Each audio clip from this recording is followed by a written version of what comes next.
would you say if I were to tell you that SKAVEN have just been confirmed as part of the Warhammer 40,000 universe?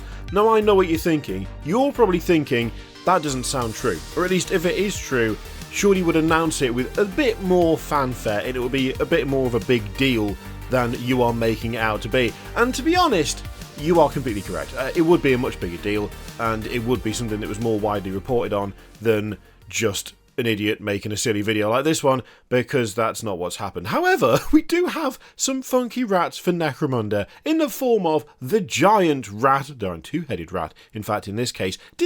Alright, look, was that too clickbait? I don't think it was too clickbaity. I addressed it immediately. You kind of already knew the answer going in, and I didn't really bury the lead or make it out to be anything that it wasn't in the end. I think we can get away with that. I think that's okay. I think that's alright. Besides, we do have some actual cool giant rats to kind of cheer us up. And also, look at the one with the sort of hood. Look at the head with the hood on that giant rat. Now, you cannot tell me, right, that there wasn't at least a little bit, just a teeny tiny bit of SKAVEN inspiration for that specific rat. I mean, look at that little fella. Look at the lad. That is quite clearly got a little bit of cheeky inspiration there. And you know what? I'm okay with it. I'm okay with that. A little bit of cheeky inspiration. Let's face it, a rat in a cloak. Nothing better than a rat in a cloak. In terms of just like which like game system or like IP gets the most fun stuff, I would argue that for the most part it is tied between Necromunda and Age of Sigmar at this point. I mean, previously I would say that Necromunda got more mad stuff, but then again, I don't know if that's necessarily been fair, because Age of Sigmar tends to get like big clumps of mad stuff, then we don't have anything for a little bit, and then we might have something that's a little bit more grounded, like the Cities of Sigmar, which I absolutely love that range. It's fantastic, but it is relatively sensible, whereas Necromunda, I feel like we are consistently and constantly drip-fed weird and wonderful models. I'd say they're probably about on par at this point. 40k, honestly, I don't think they get as much like mad fun things as some of the other systems do, but then again, it has so much more weight around its neck. Like the lore, the existing story, what we've had before, all of this kind of contributes to a universe that is very much kind of constrained by what has already happened, and a lot of what we see for 40k now, it feels like, is kind of reimaginings of old stuff that we love, which is fine, and I do appreciate that, and I do like that. But then again, it's also nice to see occasionally just a big old two-headed rat with a handler with a ridiculous electro-pokey stick, which, by the way, is being held by a prosthetic arm. You don't want to miss that. You don't want to miss the fact that that arm is not their original arm. That kind of suggests that at some point, a rat did not take kindly to being poked with the big pokey stick, and as such, a replacement had to be found. I love little things like that. Maybe it got shot off in a gang fight, I don't care. I'm choosing to believe it was the rats that did it, and that is just the more fun interpretation. Also, we're going to need to see like a back shot of this particular rat handler. If that is a rat skin cloak, then this will go from being a solid like 9 out of 10 to a 10 out of 10 model combination, alright? So, the rat itself, hideous, extremely chunky. The girth on that rat has got a wider waist than the person trying to handle it. That is quite the girthy rat right there. The spikes are horrible, in a good way. They're so long and unwieldy. Also, the fact they go all the way up to their head and like almost between the eyes. Love that. I really do like the little hood on that one rat though. One head. It's one rat with two heads. It's really throwing me. In my defense, generally speaking, you tend to see a single head on a rat. It's fairly rare that you see two heads on a rat, especially a borderline naked rat with almost no hair on it, okay? Or at least, I mean, that's like, I haven't really seen any rats round here. We don't tend to have rats in the house. Maybe where you are, you see two-headed naked rats constantly. Maybe this is nothing new for you, but it is for me, and as such, I'm getting a bit confused by it. I just really like it. It's great. I love the little, there's like a little like leather cuff on one of the two tails, but it's got like spikes on it. Is that rat whipping people with the tail, or is that just for decoration? Because that is an intelligent rat. Mind you, you could argue that that rat should be twice as intelligent as your average rat.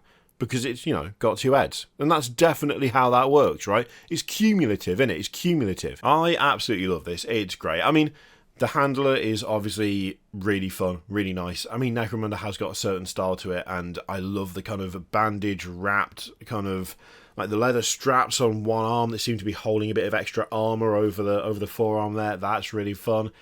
I'm assuming the hand is to throw to the rat to placate it when it's time to get it back in its cage? I'm assuming cage. Also, quite clearly just wearing a giant rat skull as a hat. Maybe you could argue a bit insensitive when you are poking other rats around. Then again, could be seen as a sign of, look, if you do what I say and you don't attack me when I use the electric pokey stick on you, I won't wear you as a hat and a cloak. If you do as I say, you'll get a nice treat later and you can nibble this hand. You never know, it could be that's how it works. Also, nibble this hand sounds weirdly suggestive and I'm not really sure why. So, twisted by millennia of exposure to Necromunda's shockingly poor environmental record, no kidding, and sporting teeth that can gnaw through bones, I mean, the loss of the arm basically confirmed there for me personally. A Wasteland Giant Rat is a handful even for an experienced Outland Beastmaster. Unlike their diminutive kin used by House Cawdor to deliver explosive surprises, these hulking rodents are tenacious fighters in their own right. Well, yeah, of course they are. Look at the size of them. They're not, I mean, I know they are rats, right? They are definitely rats. It says they're rats, they look like rats, but I'm just going to put it out there that basically what we're looking at is... it might as well be a dog with how big it is. That is massive. That is terrifying. If you saw that running towards you, I mean, most people don't like a normal rat running at them, let alone one that is as big as their German Shepherd, or bigger, potentially. Probably bigger. Absolutely horrendous. In a good way, obviously. I mean, the fact that of the 3 shown, the most normal one out of all of them is still massive, but has a noose around its neck and has had its stomach sewn up. I mean, oh my god, absolutely dreadful. Don't even get me started on the one that's got a skull impaled on one of its many extremely long and scary spikes, which also has a bunch of, like, boils and pustules all over the skin. Ugh. Horrible. And no eyes. Well, I say no eyes. It could probably have eyes. It's probably got eyes. But, like, bandages over the head? I mean, that just implies that it doesn't need eyes to see you. Like, it doesn't need to see you to find you. It's going to hunt you down no matter what you do. That's borderline more terrifying than just a standard-looking one. I've never really thought about how absolutely horrendous it must be to be chased down by a rat the same size as you. But somehow it's becoming a very real fear looking at these, which is impressive. I do like this special rule that they've got as well. You can replace your rat for free because of the never more than 1 meter from a rat rule. I mean, for God's sake.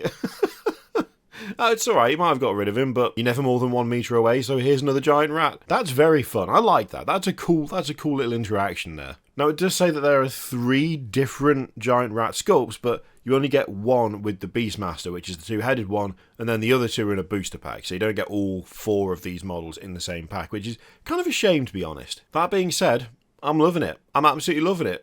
I mean, giant freak rats. What more could you ask for? What more could you ask for out of Necromunda, other than some giant freak rats?